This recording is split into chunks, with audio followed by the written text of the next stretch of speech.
Hi, I'm Corey Nathan, and this is Talking Politics and Religion Without Killing Each Other. Your home for engaging conversations about the topics that matter most in our culture.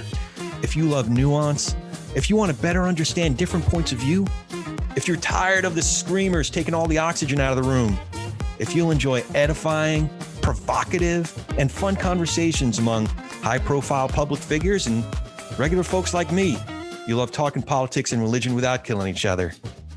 Thanks for spending some time with us. Enjoy today's show.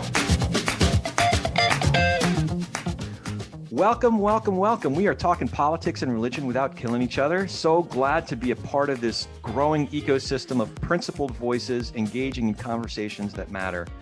And we don't mind having some fun either. So I am your host and so glad to be joined by a special co-host. TPNR audiences met Emily Matthews, co-host of the What's Next podcast and co-founder of Biden Republicans a couple weeks ago. And we're fortunate to have her first-rate communication skills and commitment to bringing back principles to our politics on our own program today. Emily, nice to see you again. How are you doing? Good to see you. Always good to see you. It's great hanging out with you again. Well, you know, Emily, I was thinking democracy doesn't need a hero. It needs 333 million heroes. It's a good line. That might sound familiar to our guests today. I think I just read a little bit about that today. Well, today we do have two heroes. We're honored to be joined by Erin Dobson and Greg Jenkins, the co-executive directors of the Franklin Project, an organization dedicated to promoting democracy and civility. Civility, kind of, I don't know. I remember that from some time long ago. It's kind of foggy, but no. It's old school. Old school, yeah. Baby. Let's do it. It is. The Franklin Project was started for folks who, just as an example, are unafraid of diversity of opinions, want our elected representatives to work together to get things done. And one of my favorite from your, I was reading your newsletter, want the shrieking, shrill, dangerous extremist voices to quiet down. I was going to say, quiet the hell down. No, so that the rest of us can be heard. What a novel concept. And of course, actually, we just want to send them into timeout. Yeah. Penalty box. We used to talk, David Brooks used to talk about the kids table, but then exactly. The kids table took over the room and became like, Yeah. We're like just throwing punches and having a mosh pit in our civil discourse. So when we learned about the Franklin Project, we were just encouraged by not only the clarity of the mission, but how spot on the needs they're addressing are, and also how truly impressive Greg and Erin are personally and professionally. It really is encouraging. I joke in this intro, but just to see true leaders like Greg and Erin emerge who are tackling these problems with such concrete prescriptions. And we'll talk a lot more about that all today. Erin, Greg, it is so awesome of you both to join us. How are you guys doing? We're excited to be here. Thanks for having us. Yeah. Thanks so much for having us. This is going to be fun. You bet. Well, I wanted to start a little bit with your background and how you got to where you are now. Erin, I saw that you went to Baylor. Did you grow up in Texas? I actually grew up in Oklahoma. Oh. So I didn't go far away, Yeah. but just over the border into Texas to school. Did that break some hearts of some Oklahoma fans and some other Big Ten fans? Or Actually, I'm sure it did. You know the old rivalry. Yeah. My father was a high school football coach, so I lived the football rivalries all my growing up years. Well, Erin, I think is a UGA fan, isn't that right, Erin? Emily is a UGA fan, isn't that right, Emily? That's right. I got excited. I thought someone else here was a UGA fan. No, but that's okay, Emily. Nobody's perfect. A War Eagle. Yeah, still burns. Greg, you went to Richmond and then Virginia Commonwealth. Are you from the Commonwealth of Virginia? I guess most recently, my dad was Navy, so we lived all over the place. So we were transferred to Virginia, I guess, 3 separate times. Okay. So when it was time to go to college, I think we were actually living stationed in England, and Virginia was the closest state to, I guess, a residence for me. So took advantage of the in-state discount and went to Richmond. Yeah, there you go. Now, so Richmond Spiders, right? Yep. Okay. All right. One of my best buddies went there in the late 80s, early 90s. I thought it was bad until I heard about the banana slugs and the anteaters. Yeah. Yeah. Beautiful campus, by the way. It's gorgeous. Yeah. Yeah. So a point where I saw some overlap between you both, Erin and Greg, is when you were on the advanced team for George H.W. Bush. And we were just talking before we hit record about a story somewhere in New Orleans where young Greg and young Erin, was it you, Erin, that was training young Greg? How did that all go? I don't know who trained who or who has over the years, but we've known each other and worked together for 35 years. So I guess it went pretty well 35 years ago. Well, I mean, and I enjoyed it so much that, I guess 15 or 20 years later, I eventually became advanced director at the White House. So yeah, her work worked. There you go. Now, just so our listeners, we did have Reed Galen on here, who's an advanced man, and described a little bit about it. But just for some of our listeners, can you first tell us what advanced teams do? Erin, this is you. You taught me. I'll let you. I was going to let you. You're the pro. It's advanced teams head out in front of wherever the president's going about 5 days ahead of time. And it's a team of, I guess it's roughly 100 folks, all in, including a lot of Secret Service, a lot of military, and some political folks like Erin and me, and set everything up from soup to nuts and, prepare for the boss. And what Erin told me on my first day, she said, in 5 days, whether you're ready or not, Air Force One is landing, so you might as well be ready. Do your work. That reminds me of a teacher. Actually, this teacher just passed away 2 days ago. She was 96, lived a wonderful, wonderful life. I was telling Greg that I have a little bit of background in the theater, and we were doing this big, important play. And I knew that Brando was the one who originated the role that I was playing. It was however many, 50 years prior or whatever it was. And he did it with Tallulah Bankhead. So I was going on and I knew the stakes were high because my teacher had worked with Brando. And I said, do you have any, words of advice before we get this underway? And the curtain goes up. And she said, yes. Just don't mess it up. No pressure. Yeah. She used more colorful language than that, actually. But it's funny you say that because the president once told me, all I expect out of your team, this is all you need to do, is to do it 100% right, 100% of the time. That's all. That's it. No pressure. Yeah, right. Not like the world is watching or anything. Yeah, Greg, actually, I had dipped my toes in this a little bit, and I'm always careful to share this because with the Biden Republicans movement, I always get you're not a real Republican, so I have to be careful here. But I have some friends at the DNC, and I ended up getting to participate in the inauguration this year, and I got to drive in the motorcade, which was so crazy. And my friend, she goes, "Yeah, you'll get on the transportation volunteer team," and they called me and they said, "Do you want to drive in the motorcade?" And I was like, "I mean, yeah, of course." Yeah, so that intense pressure of, I don't know how you did that for a living, having to be on all the time. And, we're in the car, he gets off of the airplane at Joint Base Andrews, and they just get in the car and you go. There is no, you just gas it, and they're just you don't look at stop signs, you don't, and it's just a wild experience. It's a good way to get around town. Yeah. But the adrenaline, I can't imagine doing that kind of stuff for a living. Greg, you were pretty integral with the George W. Bush's second inauguration, weren't you? So you have a lot of experience in that level. Yeah, it's funny. At the end of the first term, so like in 2004, after the re-election campaign, I went and told my boss, okay, I'm exhausted. I'm done. And most people don't last much more than 18 months because it's such a high pressure environment. But after 9/11, the expectation was everybody needs to kind of just buckle down and stay in your job and muscle through.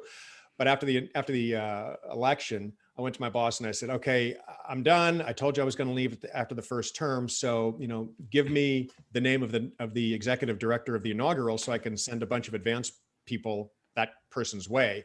And he said, well, I've got good news and bad news. The good news is the president has selected an executive director. The bad news is, well, that's you. So, that's so awesome. Take all the names you want and go to work.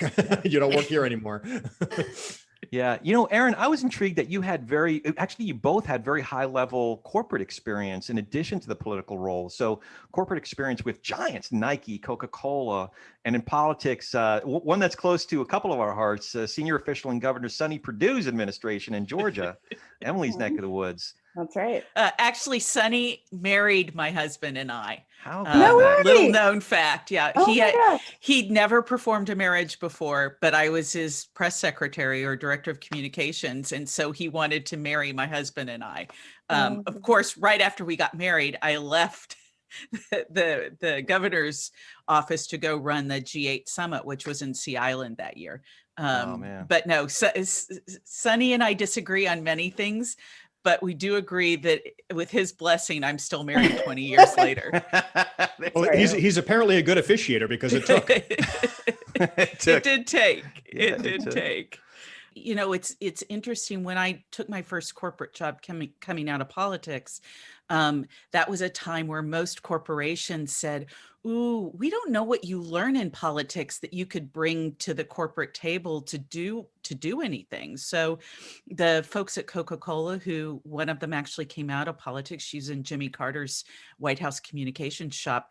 She said, "I know what they do." And so she hired me, my first corporate job out of politics. And I realized then that at that time, most corporations just didn't understand what a talent pool came out of politics, particularly if you've done advance or worked at a higher level in politics, because you're ingrained with the ability to be flexible, to think on your feet, to be able to think outside of a box and not always follow the rules to get stuff done.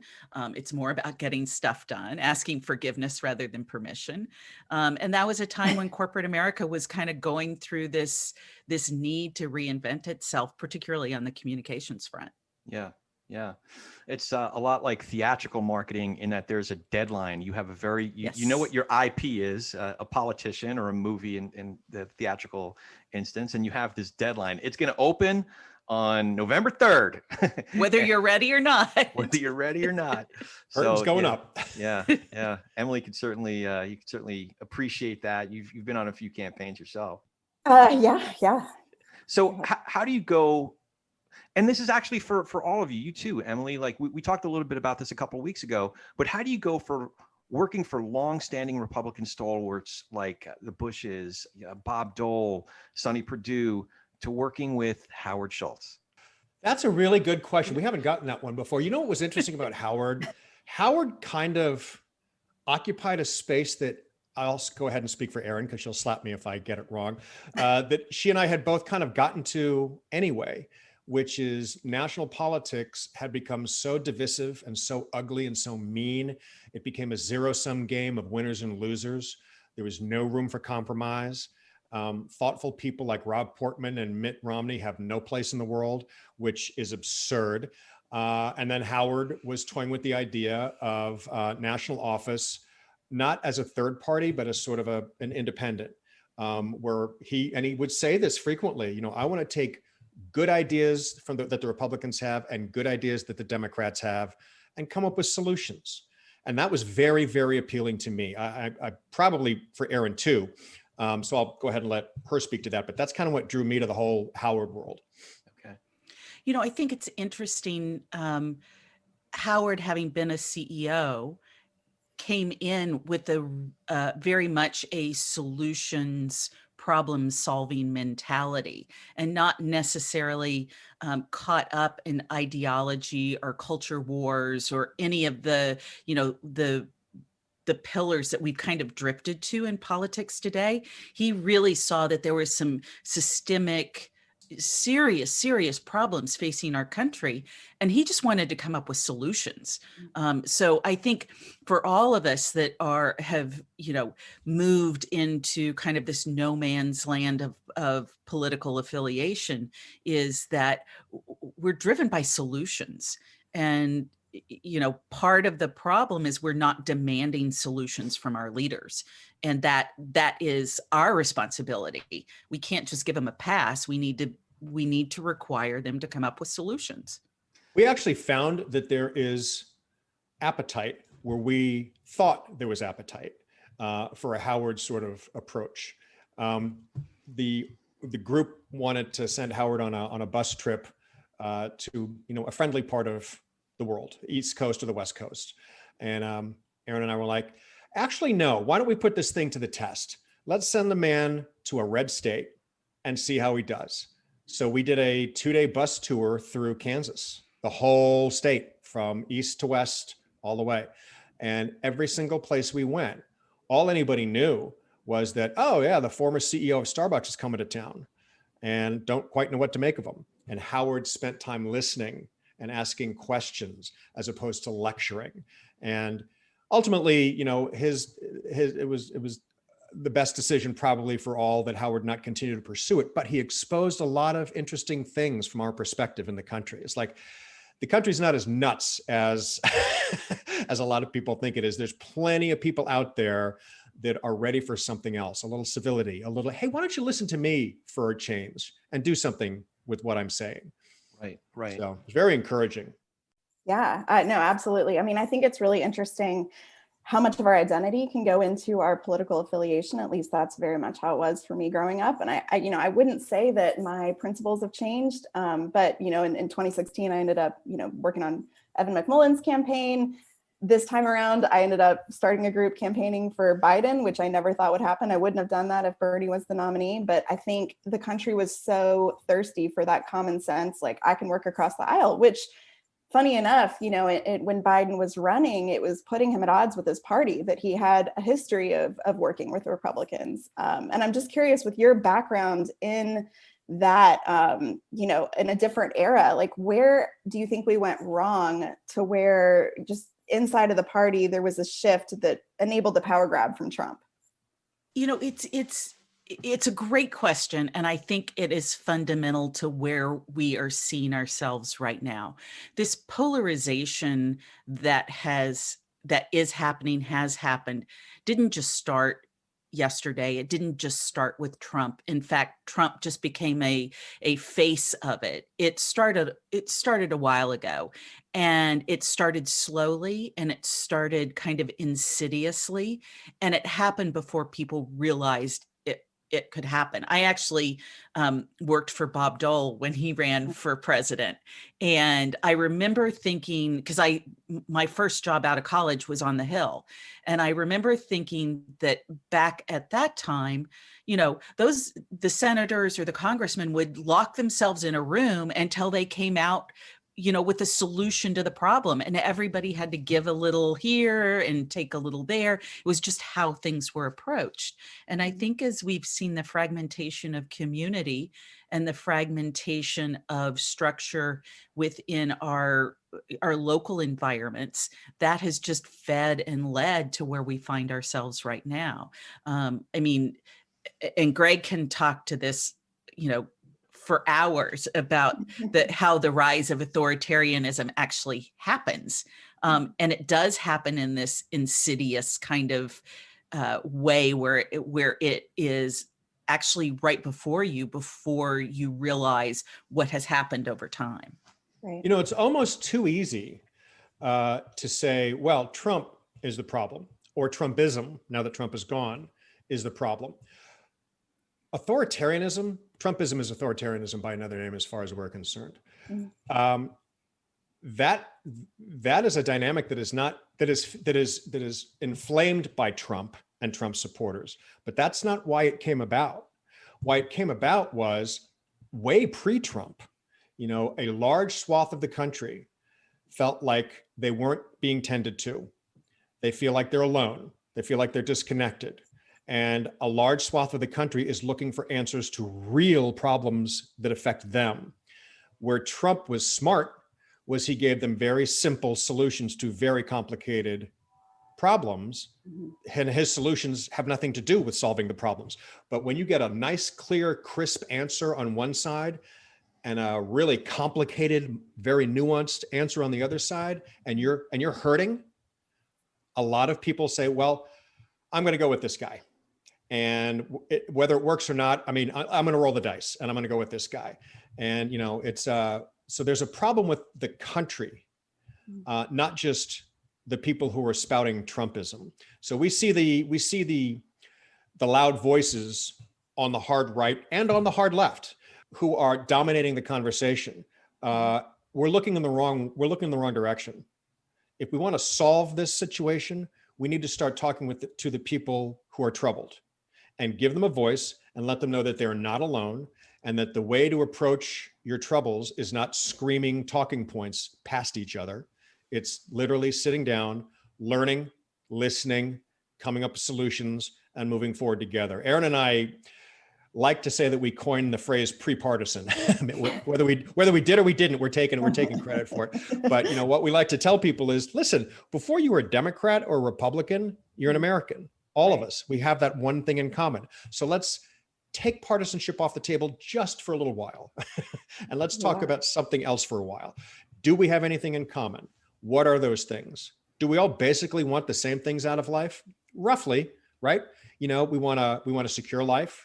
We want our children to be educated well. We want to be tended to health-wise. We want to have a secure future. We want to be happy. All of these things are things that were talked about and thought about by the founders. And then once partisanship just like explodes and gets so ugly and it becomes a zero-sum game, all of that stuff gets shunted to the side. And that's kind of where we are right now.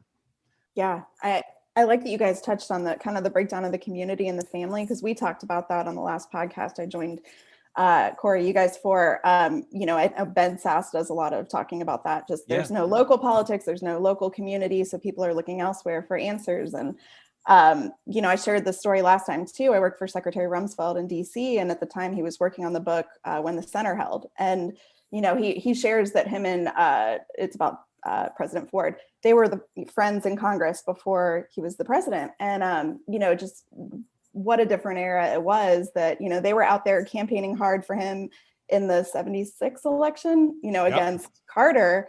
They all went to a Georgetown party together with people on the Carter campaign, the night before the election and, shared drinks. And it just, can you imagine that in this era? And it's just an interesting devolution of what's brought us here. The last time we saw at the national level hands across the aisles in any meaningful way, maybe the very last time, was George W. Bush and Ted Kennedy getting together for education. Mm-hmm. Before that, it was probably Clinton and Gingrich. And before that, it was Reagan and Tip O'Neill. Mm-hmm. But not much since then. Maybe some glimmers today because the infrastructure bill. Yeah, exactly. Yeah, it's true. Yeah, true. It is true. Yeah, definitely. I don't want to do a touchdown dance on that one while we're still at the 20-yard line, though. Yeah, exactly. There are encouraging signs, though. There was a recent conversation that Chris Steyerwalt had with John. I hope I get the pronunciation of his name right. Podhoretz. John Podhoretz. Thank you. Podhoretz. Had a really great conversation on The Hangover, which is under the Dispatch banner of podcasts. And John had tracked something very similar where folks weren't really engaging anymore. At what point did things like civility go out the window? When did you start seeing signs? And even folks that were active in the campaigns of 2000, 2004, 2008, we're sort of overlooking some things. No, well, we're driving the bus and we have some crazies on the bus here, but they're okay. They're really okay. And the way John put it was, but at a certain point, I realized the crazies were driving the bus and I might've been along for the ride.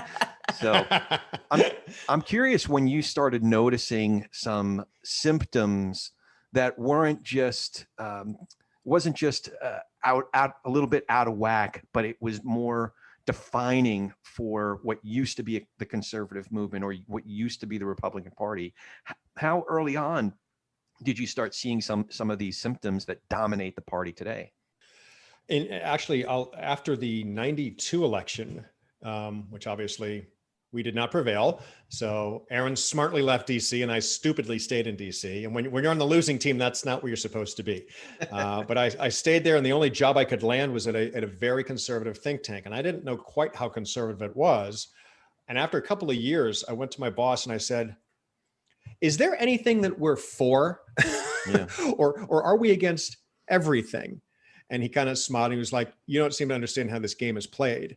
Being against things makes it easier to raise money. Being against things makes it easier to get attention, which is what you need in order to stay as a viable organization. I'm like, well, what's the point? Is it to keep money coming in the door to be an organization, or is it actually to forward policy.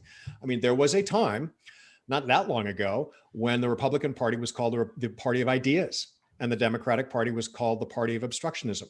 It's completely flip-flopped the other way now. And, you know, the Republican Party can be said is pretty bankrupt of ideas because they're spending all of their time bulldozing and stopping as opposed to getting things done. There is no benefit, as it turns out, politically for them to get things done.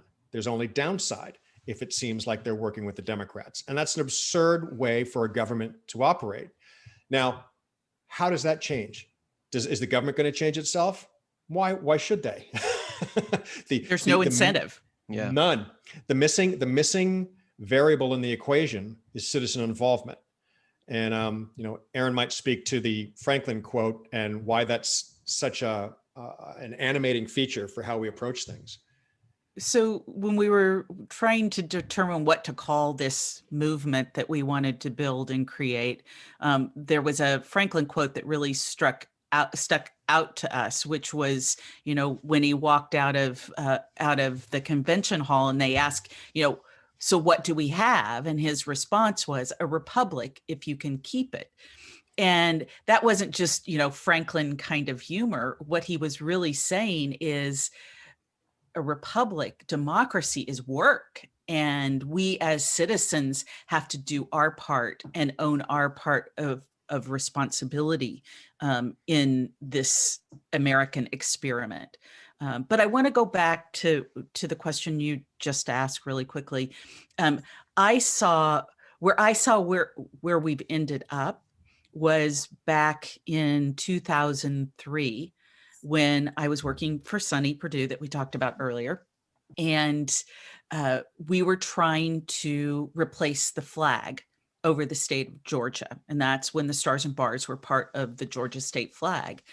And there was so much anger and ire about changing that. And Georgia, you know, has always been a kind of a petri dish for the experiment of democracy and where civil rights meets more traditional kind of conservative, deeply conservative values. And so it was ripe for a lot of anger and distrust on both sides.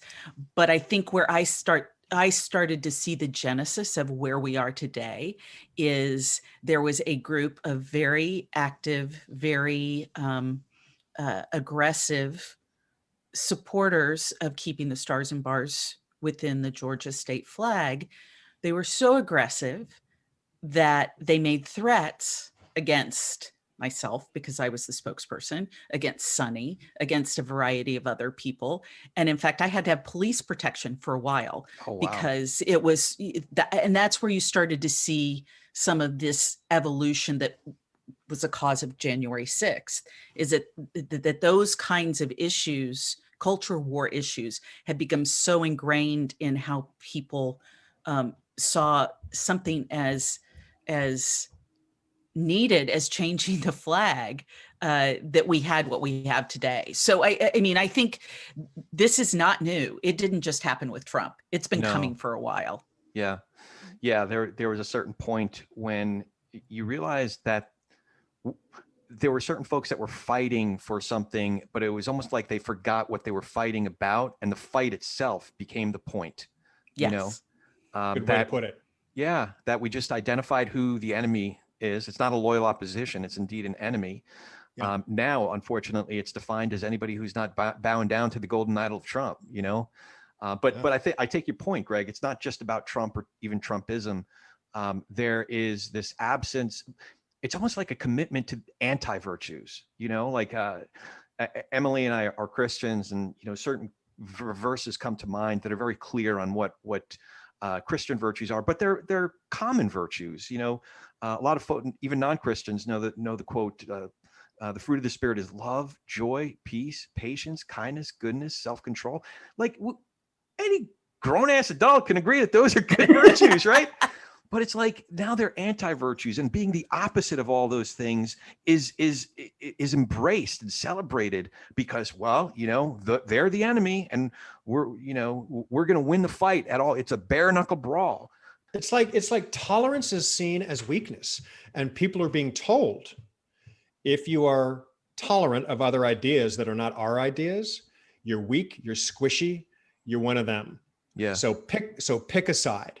And Erin and I say, well, yeah, go ahead, pick a side. The side is America. Right. The side is not hyper-partisanship. Hyper-partisanship it's like a cage match. I mean, it's interesting to watch if it doesn't matter, but it matters. This is our government. You know, this is we're paying you people to have a cage match and not get anything done. This is not what we put you there for. Yeah, it's not just entertainment. This is actual democracy. Yeah, Absolutely. You used a great quote from Ben Franklin. Our mutual friend Tim O'Neill sent in a quote. You guys worked and collaborated with Tim when you were launching the Franklin Project. This is from Craig Axford in a Medium article several years ago. It said, "The greatest sin of all in a democracy is losing sight of the fact that the ideas we disagree with, as well as the people holding them, are as critical to social stability as we are." So I thought that was a good way to introduce the Franklin Project a little bit more head on. Can you give us a rundown of what the organization is and the needs that the Franklin Project is addressing? Sure. So, the conversation we've had up to this point, I think to me brings into clear view that it's not hyperbole that our country is at a turning point. We truly are at a turning point. Do we choose autocracy or do we choose democracy? And it's up to us as citizens to make what we think is the right choice and what we were founded on. The threat to democracy is real, and we're seeing it every day in large and small ways. I mean, you see it on the federal level with what happened by Congress deciding not to have a debate about the John Lewis Voting Act, or SR1. I mean, not even to debate it. That's right. What we're founded on. It is in small ways what's happening at school boards with this conversation around critical race theory. It's not even taught in schools. Yeah. And it's just a theory. So why are people coming to blows over it when it's not even, it's a problem a solution in search of a problem that doesn't exist. And because of all of these things, Greg and I have had many conversations over time, and that is, in order to combat this, we need to increase civic engagement and deepen people's understanding of what their responsibilities are and what makes this great American experiment work. And so we created and founded the Franklin Project with the blessing and support of our sister organization over at the Lincoln Project, who are, doing hand-to-hand combat every day to bring these issues into focus for many people. And so we decided we needed a long-term solution to it as well. And that's the Franklin Project. We like to say that it's healthy to look at Franklin and Lincoln together. We're tackling the same problem. So what does Lincoln do? Lincoln shines a light on the problem every single day. They name and shame. They tell people what's happening right now, that, folks, is autocratic. You shouldn't want that. Where Franklin comes in is, now that you have been exposed to the nature of the problem, we're going to give you some ways to address this problem. So we're both tackling the same kind of situation. To go back to an earlier point about autocracy that Erin made, what most Americans don't realize is that once your toe goes over the line into the world of autocracy, there is no example in the history of the world of a country coming back from it. Once you go in, it's really hard, if not impossible, to return to democracy, unless for some reason there's another revolution or you're overthrown or whatever. Another interesting aspect about autocracies, Americans don't think that it's even possible here. Americans take the stability of American democracy for granted. That's a huge problem. And what a lot of people don't realize is that those countries that are autocratic, unless there was a coup, they elected someone who did not run on a platform of being your dictator. They ran on a platform of being your president. And then over time, like Maduro and some others, they take enough power and they erode the foundations of their democracy to such a degree that the democracy can't stand, and there's nothing anybody can do about it at that point. So what we want to tell people is there's a time when it's too late. We still have time, and it's not hyperbole. And we cannot rely on the elected leaders to do anything about it because it's not in their best interest. What they're there to do is to keep or to acquire power. That unfortunately is the job that they've made for themselves. The only thing left is for citizens to get a little bit more involved and say, you know what, that's enough. This is not what we're paying you to do. This is not what we want. Stop it. But before people can get to that point, they have to recognize it. They have to see the threat. They have to understand the nature of the threat. And to Erin's point, they need to know what to be able to do once they see the threat. So it's not going to be an easy path, but that's the path we're on. Yeah, that's good. I mean, like you said, you kind of answered my next question, which was going to be about how you kind of distinguish yourself from Lincoln Project. You did a good job of kind of articulating that. I know Lincoln Project has gotten a little bit, and I have friends over there. I love what they're doing, but they've gotten some bad press around their messaging or even just their tone, and whether it's as civil as, what you guys are doing. And I just kind of, how are you distinguishing yourself there?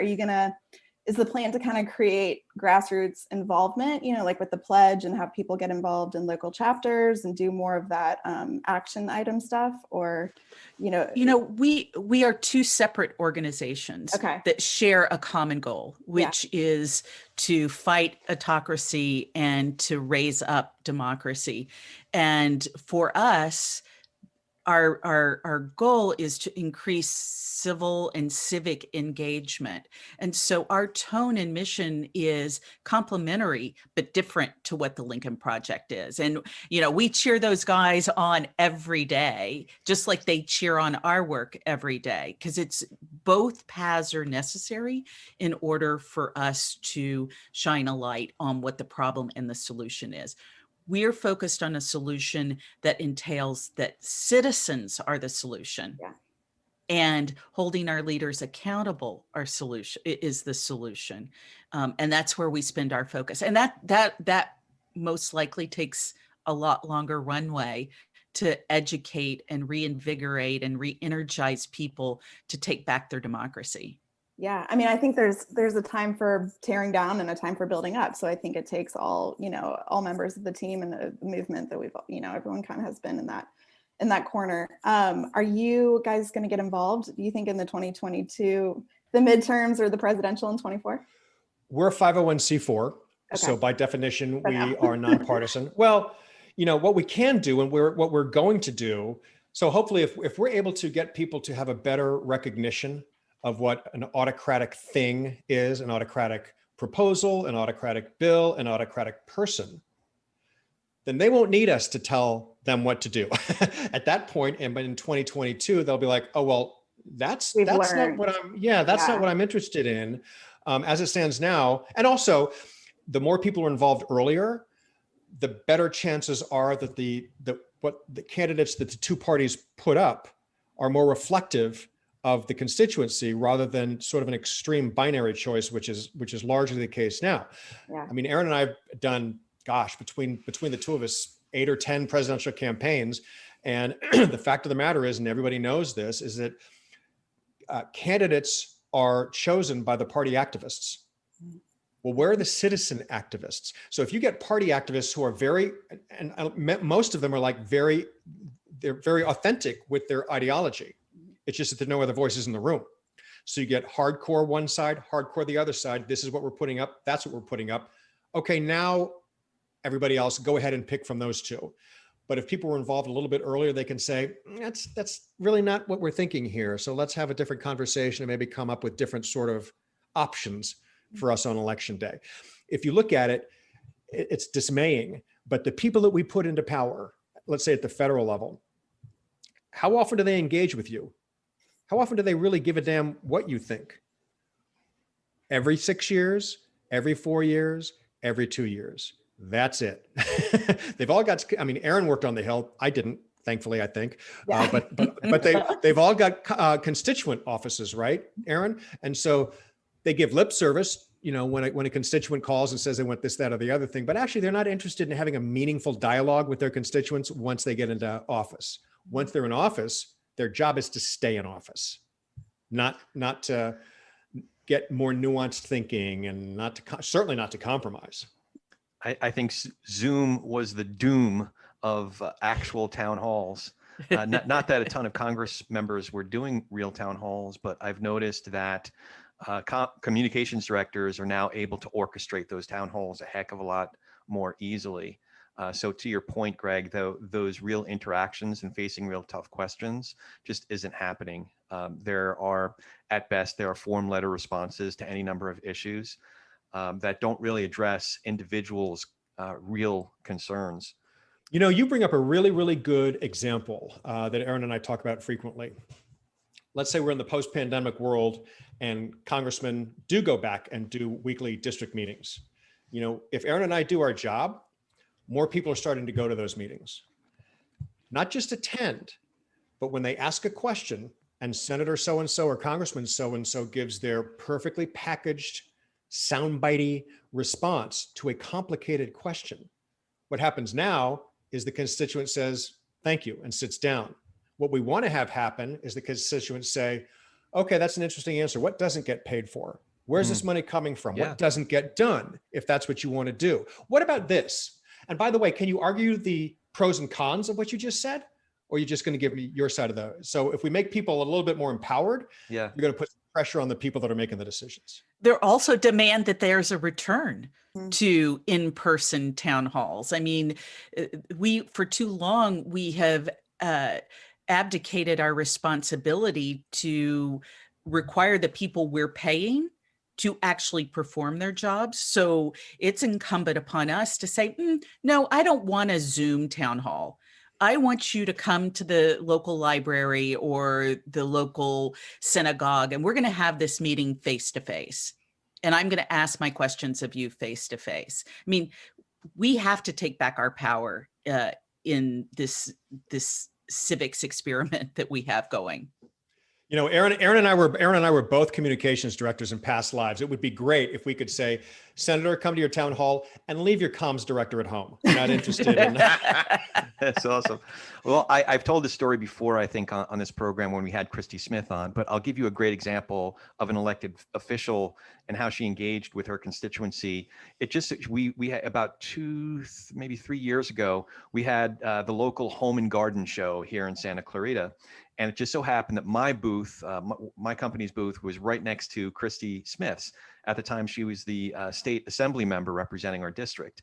And over the course of the 2 days that we were there at the Home and Garden Show, I got a chance to shake her hand. And I introduced myself by saying, hi, Chris. She's a Democrat. I said, hi, Christy. I need to, full disclosure, I didn't vote for you. And she said, that's okay. How you doing? What's your name? What's your business? And she got to know a little bit about me. And we got to talking. And I said, I told her a few of the reasons that I didn't vote for her. Because as a small business, the California Democratic Party is often at odds with small business owners. So her response was, I have a small business committee. I'd love for you to come and join my small business committee. So I just introduced myself. I said, hi, Christy, I didn't vote for you. And the conversation ended with her not only inviting me to the small business committee, but our conversations are just as you describe, that I was able to have a conversation. And listen, we didn't come out agreeing on everything, but what I did see is we moved the needle a little bit. I saw some of the things that we discussed work their way into legislation that she was working on. And that's all one can ask for. I don't want to go on too long about that. My own story. I was curious, what are some of the things that the Franklin Project is doing to engage citizens? Because it sounds like you guys are nurturing conversations a lot like this, and neighbors talking to neighbors. Can you tell us a little bit more about some of that? Sure. I mean, a good example is exactly what we're doing right now, the four of us. When you suggest to someone, let's turn down the heat and let's have a more civil and productive conversation. In all fairness, that's tough for folks because they're just not used to it. So Erin and I don't have a one size fits all approach to this at all. We're trying everything. We both, work in kind of the tech sector. So we're used to the ethos of move fast, break things, try stuff, see what works, ditch what doesn't, embrace what does, find best practices. We are very much in that space. So there's several things that we're doing initially. So initially we have conversation starters, for example, on our website. And we'll take a topical issue. And for example, we'll say on voting rights, let's say in Georgia, everybody's reading about it. So we'll start off by saying, here's what the Democrats are telling you that you've probably already read, and here's what the Republicans are telling you that you've already read.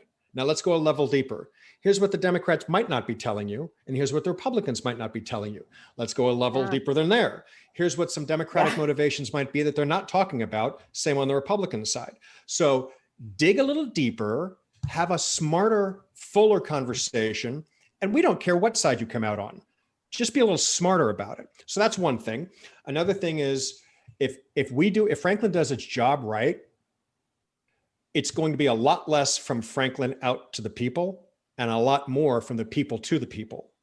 So a big part of that is partnerships.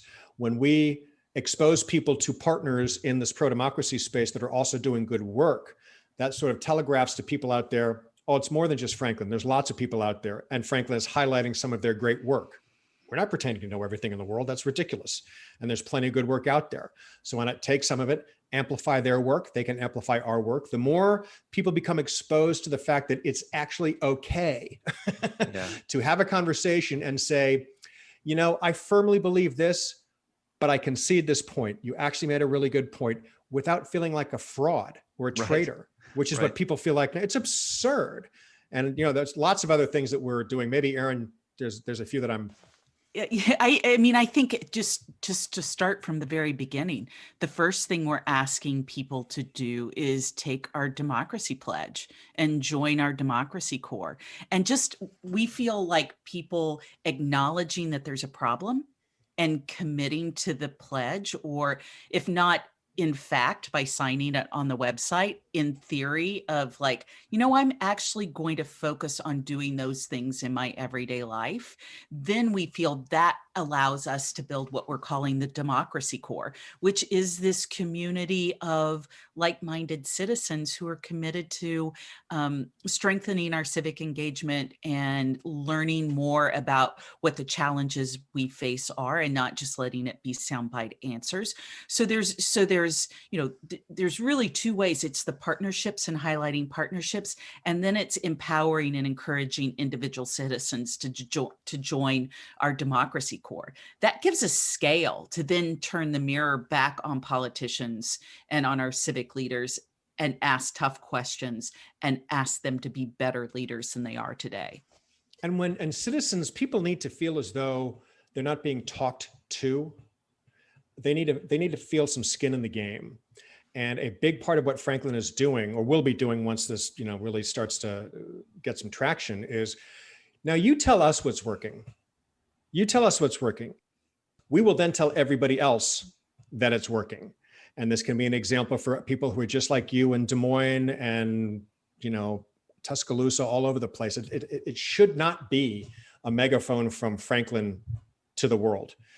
In the beginning, there's going to be a lot of that, but then once the fire starts to get going, once the pump gets primed, our strategy is to then start to acquire from the field best practices.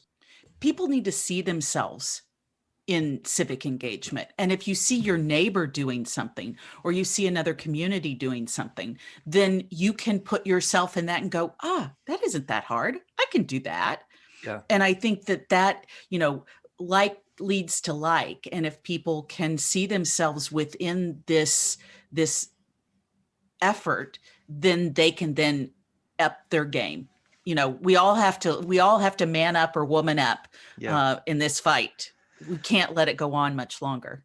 I need to tell you that you guys are already having an effect, at least with me. I've been, over the last several months, I've been submitting op-eds and essays to our regional newspaper and our regional media company, radio station.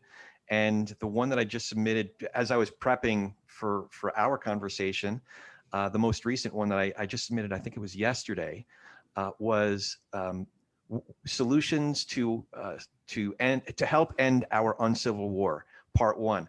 And part one was, first of all, a confession that there have been many times that I spent hours and hours having one of those, poop throwing contests that, on Twitter or wherever, or Facebook or wherever it might have been. And I had nothing in common with this individual. I didn't know this individual other than what their name was on the social platform and what they'd been saying on that thread. But as opposed, so the latest essay was about how instead of doing that, take that 5 minutes when I get out of the car and I see my neighbor Angel, my next door neighbor Angel, and say, hey, how's the weather? How about the construction down the street? Or yeah, my kid's graduating. That's a sign or on my walks in the morning, there are several folks that I start to see and just take the time to ask their name. And, this one gal that I see at least once or twice a week, her name's Heidi. And we have a habit of telling each other, did you see any snakes this morning? Yeah, I saw a snake up by, or there's Rosa and Pete. They're from Italy, so I call them Pierino. And that's the best one. So because Pete and I got to know each other, his dog Bella, we just got to talking over several weeks, and we'd seen each other over several months. Pete invites me over to dinner one night. I found out he's a great cook and his wife Rose is a great baker, and went over for dinner, and playing the whole time on a couple TVs was Hannity. I'm not, listen, I listen to Hannity because I want to know, a lot of my friends are fans. So I want to know what subjects he's covering. But, I didn't know Pierino is like a Trump fan and but by that time, it really didn't matter because I knew Pete. I knew he's a great cook. I knew his wife, Rosa, and his sweet dog. And we're buddies. He's not some crazy, bowing down to a Trump idol, wacko, bigot. He's none of these things. He's my buddy. He's my pal. He's my neighbor. So that I reflected on that largely because of what I'd been studying up on the Franklin Project. And I realized, this is more the right direction rather than the social rhetorical wars and the bomb throwing contests there. So, Corey, you are hitting on such an important thing that Erin and I have been talking a lot about recently, which is community and the important dynamics of solid community, which lends itself to people being able to insist on better from themselves, from their friends, from their community, and ultimately from their leaders. And in America, community has now turned into MAGA is one community, hard left is another community, Republican. I mean, it's as opposed to, is there another community that we can talk about that we all have maybe a little bit more in common with? And it's, yes, we're Americans, and we have some fundamental values in common. Let's dwell in that land for a little while. And Erin and I, one of the folks in the early days was asking, how are we going to be able to judge your metrics of success? And we're like, okay, unlike a lot of folks who are going to feed you a line about we're going to change the world, a lot of what we're going to be doing is baby steps, which will start to build a momentum. I'm so glad you mentioned that your local newspaper in Santa Clarita, we on purpose are not all that interested in talking to the New York Times or the Washington Post. We want to go to where people are consuming their information and what influences people in local communities. Erin talks beautifully about the community she grew up in, not the physical community, but the aspects of community. And we have two different kinds of community. Hers was rural and mine was military background. And there are very different worlds, but very, very similar aspects of what makes those communities so powerful and so meaningful. And so much of that is gone. I'm not going to speak to Erin's experience, but mine was, every 18 months, we'd be transferred to a new place and you were presented with, here is your new community. And none of you know each other and you're all going to be gone another 18 months. Make the best of it. For my whole growing up life, that's what life was like. So what did you have to cling on to? You're all in this one fenced in area in this Navy base. And when the ship goes to sea and all the dads, at the time it was just dads, when all the dads are gone, it's just the wives and the kids. And build a support system, make it happen because it matters. If someone's in trouble, help them. If someone's running out of money, feed them. You just do it. And there's so many great skin in the game things that emerge from that turns community into a force. Well, I mean, I think what this highlights for me more than anything is it goes back to fundamentals. We have more in common than we want to admit, and we share more from a value perspective than we want to acknowledge in our current polarized situation. I grew up in a very small town in Oklahoma. My dad was the high school football coach. Our commonality was church on Sunday and Friday night football games. Yeah. And everything else in between revolved around that.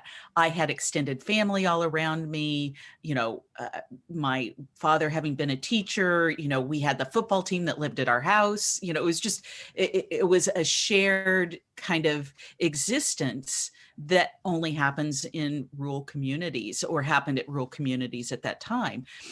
But nothing has changed in that. If we strip away all of the culture war and the polarization, it is still, remember the tenets of how you grew up, which is don't say something about someone else that you wouldn't want said about yourself. There's just basic fundamentals, values of look after your neighbor, look out for them. What's the strength of my community? It's usually people. Yeah. And we have to go back to recognizing that. I saw some guy being interviewed the last couple of days, and they said, "Why are you a MAGA person?"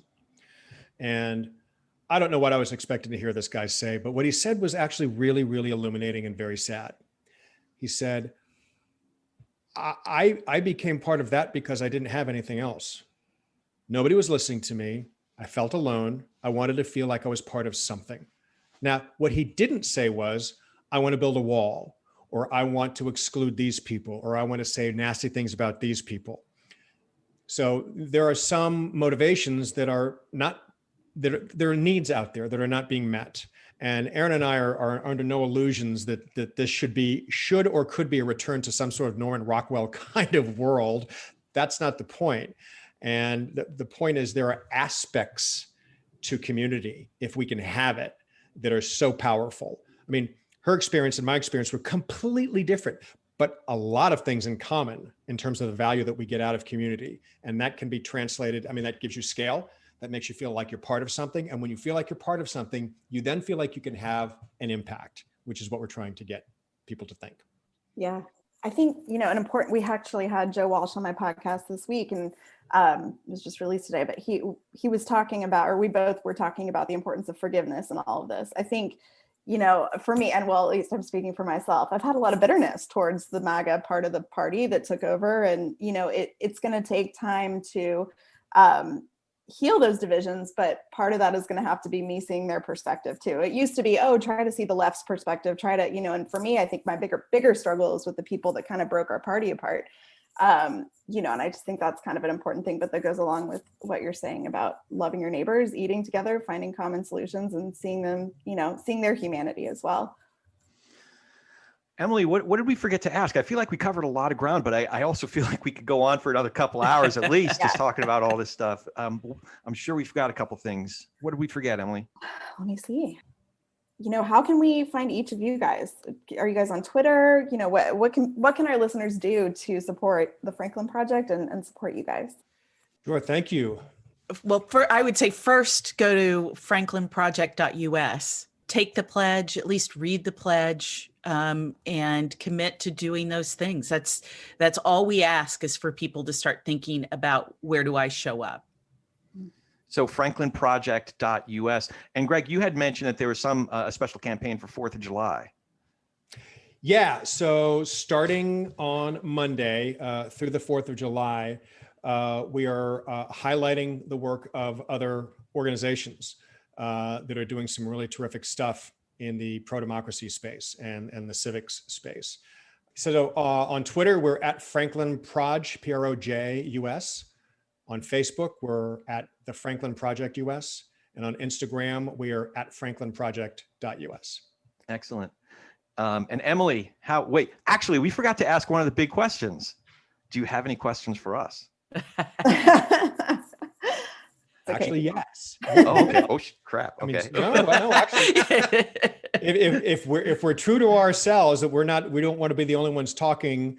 We'd love to hear from you what you think are good approaches. And actually, if you're game for it, we'd love to get the article that you submitted to the local paper, if it's okay with the local paper, and take a peek at it. And if it makes sense, we'd like to get it out there to our folks. Yeah, the Signal doesn't have any exclusivity requirements, so I'm happy to share the content, the text of it. But I have a feeling we have an even better one coming out. Emily and I are working on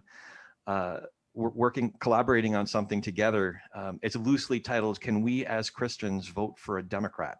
So it's just an Wow. exploration of, a lot of us, once I became a Christian a couple decades ago, I had conservative leanings from the get-go. I always say that I grew up in a family kind of like, what was the Michael J. Fox show in the 80s? The Family Ties. Family Ties, kind of like Family Ties, but I was more of the Alex P. Keaton of the family. But then Reaganite you. when I became a Christian, that even more so, like it just was assumed that, well, of course we're all Republicans, but can we as Christians who, really believe that the Bible is authoritative and really take these things seriously, can we vote for a Democrat? So we're going to explore that in an essay. We'll share that with you as well. Yeah, I didn't mean to step on you, Emily. How would you answer Greg's question? Yeah, I think setting up grassroots chapters is a really great way. I worked at Stand Up Republic in DC, and that was a really great way for, people are always saying, we want to get involved, but we don't know how. And having the grassroots chapters kind of gave people, a community to come together and say, hey, I feel this way, and here are some action items. If we would put out a call to, actually, I don't know if you guys can do that with the 501c4, but to put out a call to congressmen when there's some legislation to push or something that, no, you can't do that because it's political. But getting people in communities to meet and they can go over those pledges, because with the Unite America, we did a lot of that as well. Right. So one of the things that Ben Franklin did was create Junto clubs. And that is absolutely one of the things that is in our collective to begin starting. And book clubs have existed for a long time. Why can't we have democracy clubs or juntos for people to get together and talk about some of these things? We provide ground rules of how to do it and how to keep it an open conversation and understand how to concede a point, because a lot of us have forgotten how to do that. Yeah, sounds subversively civil. That's crazy. We're all about subversive civility. I love it. I love it. I like that. That's the first round of bumper stickers. Exactly. Erin, did you have any questions for us? I'm curious because of the direction of your podcast. When you guys start to travel down what might be difficult conversations around religion or politics, but I'm actually more curious about religion. How do you keep it civil? I mean, how do you make sure that people understand you really want to hear what they have to say?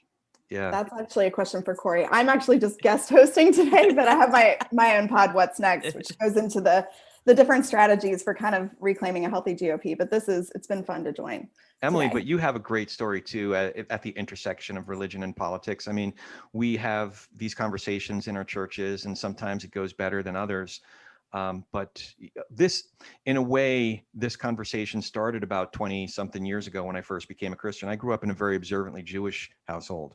We went to an Orthodox synagogue. We weren't just these once a year Jews that showed up for Yom Kippur and Rosh Hashanah.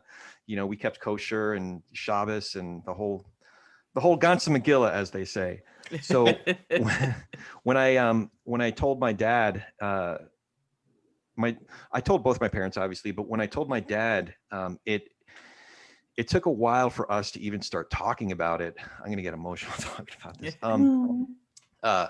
It took us a while to even start talking about it, but he sent me about a month after I told him this 10-page single-spaced letter telling me all the reasons why it was wrong to become a Christian. And he came at it from social, filial obligation, political, historical, emotional, just so many different angles. And what it did was it sparked a conversation, because I began to answer him paragraph by paragraph.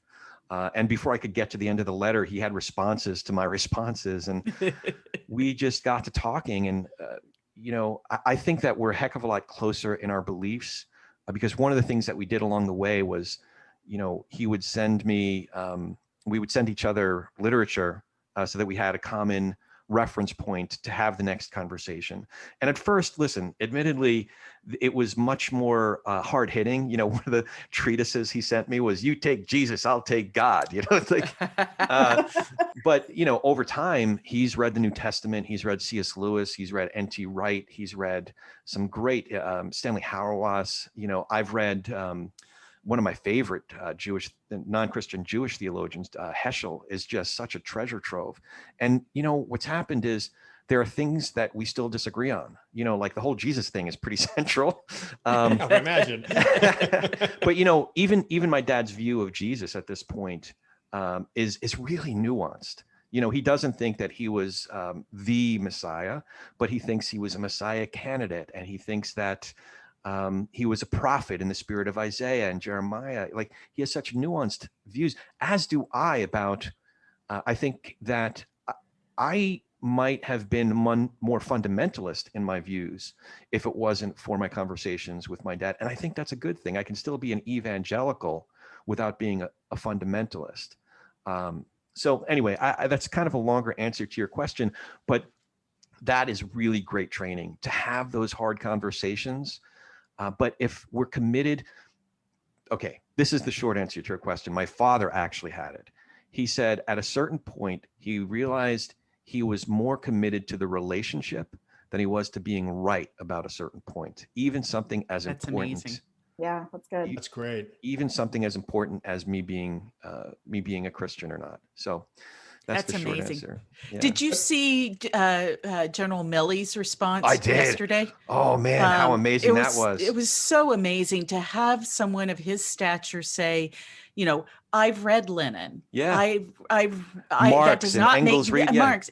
That doesn't make me a communist. Right. It makes me more understanding of other people. Yeah. I mean, it was one of the best put downs I've witnessed in a long time. But Corey, what you were talking about, I think, is so important, because it really gets to the fundamental nature of what conversation should be. Is it lecturing past each other, or is it listening to each other and doing a little bit of learning?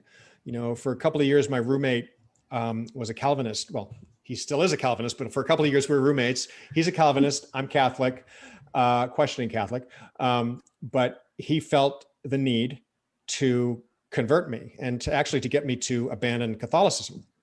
And it would start off as on the surface, it would start off as very civil conversations, but very, very quickly it would get to him telling me his view of what was right and wrong and what was wrong with my thinking. And at some point very early on, I said, "I don't think you're listening to me. Do you even need me in the room?" and he admitted it. And I admitted, I was kind of doing the same thing back to him, and it was unproductive and silly. And all it does is, inject venom into the relationship. And so we both decided, okay, when we talk about this kind of thing, we have to do it from a different approach, or we're never going to talk about it again. And it took us quite a few months to feel comfortable with each other enough to talk about it in a way that, as Erin said before, yeah, Bill, you're actually right on that point. I'm still a Catholic, but you're right on that point. I agree with you. And it doesn't make me feel like a traitor to, my beliefs.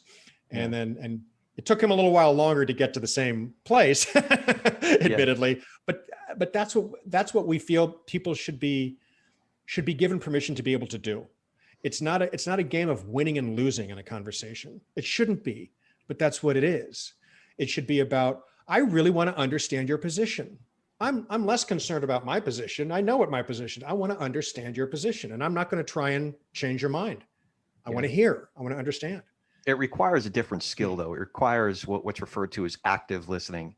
Yeah. So instead of listening and looking for these hooks, so that you can then toss your talking points at, or mischaracterize and misinterpret and generalize and villainize, that you can listen well enough to understand, and understand well enough to reflect back to that person what you think they're saying. And that in the process of doing that is sort of this like self-imposed Jedi mind trick, because you may end up being persuaded by understanding something. You may end up being persuaded, but I think that's a good thing, because we all have these cores, these moral cores, except for maybe Donald Trump. But I said it, you didn't. It does take two to tango. Yeah. You know? Yeah. So, just convincing one person that this is a productive way to do things. Well, now you've got to go find another person who's willing to do the same thing. Yeah. You know, somebody, in a funny way said, conversation is really about waiting patiently for the other person to shut up so you can start talking. And unfortunately, that's an awful lot of what things have turned into. C.S. Lewis talks about prayer. He tells a story that it was a debate that he was having with a friend, and you're just shouting to the heavens, and it's going one way and nobody's listening, and I'm messing up this story. He said it much more profoundly than I could, but he said, if it was a one-way, I do pray, I have these conversations with God, and I still believe that it's a two-way conversation. He has different ways of communicating to me through his word and through his revelation and through creation and all different kinds of ways. But you may be right. It may be a one-way conversation, but if it was a one-way conversation, it was coming from God to me. So that's okay. Yeah, that's okay. I'll take that one. I had an Old Testament professor at Baylor, because at Baylor you're required to take religion in order to graduate, like 9 hours of it. And so he forced us in his class, or you didn't get a grade, is you had to argue both creationism and evolution on both sides. That's really good. Before he allowed you to explain your personal position. That's great. And it was such an exercise in critical thinking. That's great. And understanding someone else's point of view, because in order to admit that someone might have a point, you need to understand their point of view. Right. How long did he last at Baylor? Actually, he was unfortunately terminated, and he was probably one of the best teachers I've ever had. I had a teacher like that. I grew up at a private Christian school, and it was the same with our science teacher. It was the same thing, but he ended up being very well liked by the staff. Somehow he gained their favor for a really long time, but it was the same thing. He taught us to think critically, and that stuck with me all these years. Yeah. Something that's missing in politics as well. Yes, absolutely. There's not much difference sometimes between politics and religion, or how we process them. Yeah, absolutely. Well, before we go, tell us one more time how we can find you, how we can find the Franklin, I almost said the Lincoln Project, how we can find the Franklin Project. And Emily, you too. Tell us how we can find you and what's next. So it's franklinproject.us. Come see us. Come visit us. Yeah, good stuff going on. And Emily, how about you?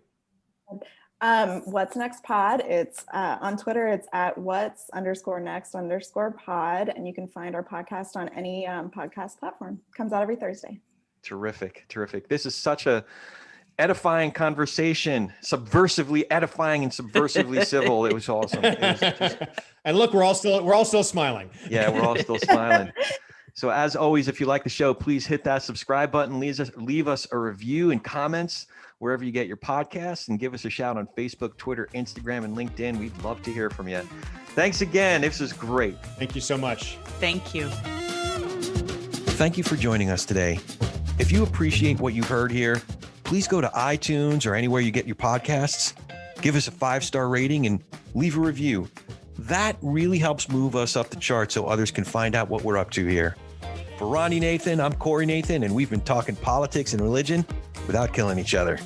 We'll be back in a few days to do our little part in Tikkun Olam.